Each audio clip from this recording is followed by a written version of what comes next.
kira, begini ya, bahwa, setiap ada relaksasi, meskipun atau setiap ada pengecualian begitu, tentu saja tetap harus diikuti dengan protokol kesehatan yang ketat. Misalnya kemarin misalnya ya, penumpang seorang boleh boleh melakukan perjalanan keluar kota atau dari kota ke desa atau kota ke kampung halaman ya, atau dari kota ke kota lain ya, transportasi publik dibuka.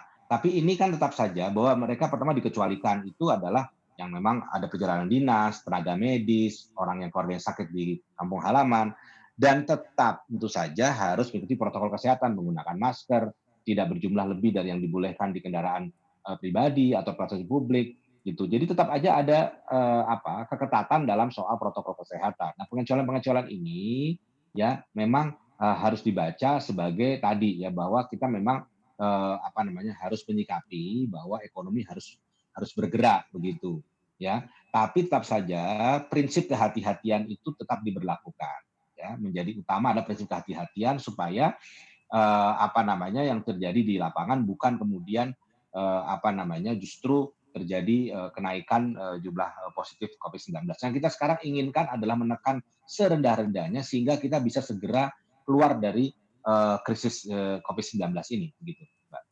Apa saja yang disiapkan oleh pemerintah begitu ya untuk memasuki fase ini begitu? Karena tadi ada banyak sekali step of fase-fasenya, fase pertama, kedua begitu ya. Bahkan ada yang mengatakan kalau V-shape mungkin saja Juni begitu kan, kemudian kalau U-shape mungkin perlahan, kemudian juga ada yang mengatakan September begitu ya di salah satu lembaga di Singapura mengatakan bahwa Indonesia siap untuk September dan lain-lain.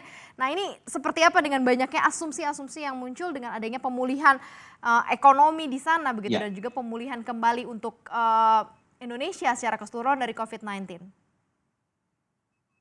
yang harus dicermati adalah semua model yang memprediksi kapan ini berakhir itu tetap yang memang bisa saja keliru, ya. Artinya ada yang mengatakan Juni, ada yang mengatakan September, ada yang mengatakan akhir tahun gitu.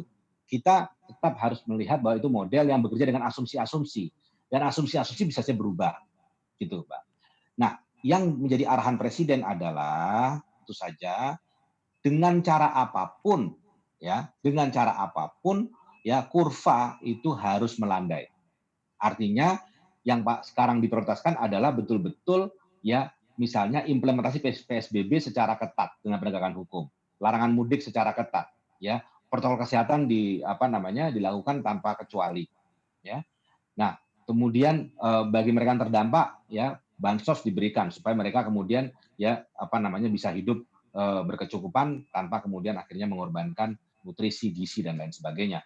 Nah, ini langkah-langkah yang menjadi prioritas begitu. Nah, kalau model mengatakan Juni atau September, ya kita berharap tentu saja dengan langkah-langkah yang efektif ini bisa lebih cepat, Mbak, begitu. Karena kita ingin ekonomi segera bergerak, kita ingin segera melonggarkan. Tetapi tentu saja kita tidak bisa melonggarkan itu tanpa taat pada aturan epidemiologis.